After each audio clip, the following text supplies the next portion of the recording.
بسم اللہ الرحمن الرحیم۔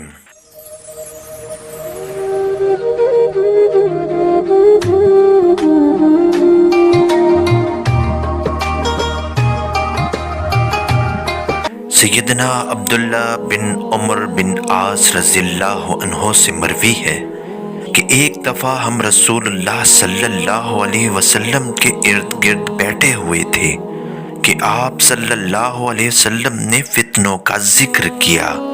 میں اٹھ کر آپ صلی اللہ علیہ وسلم کے قریب ہو گیا اور عرض کیا، اللہ مجھے آپ پر فدا ہونے والا بنائے۔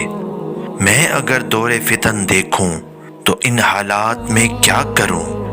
آپ صلی اللہ علیہ وسلم نے فرمایا، خود کو گھر تک محدود کر لینا، اپنی زبان پر قابو رکھنا، جو چیز بھلی ہو اسے اختیار کرنا اور جو بری ہو اسے چھوڑ دینا، اور جب فتنے چاروں طرف سے گھیر لے تو صرف اپنی فکر کرنا اور عام لوگوں کی فکر چھوڑ دینا۔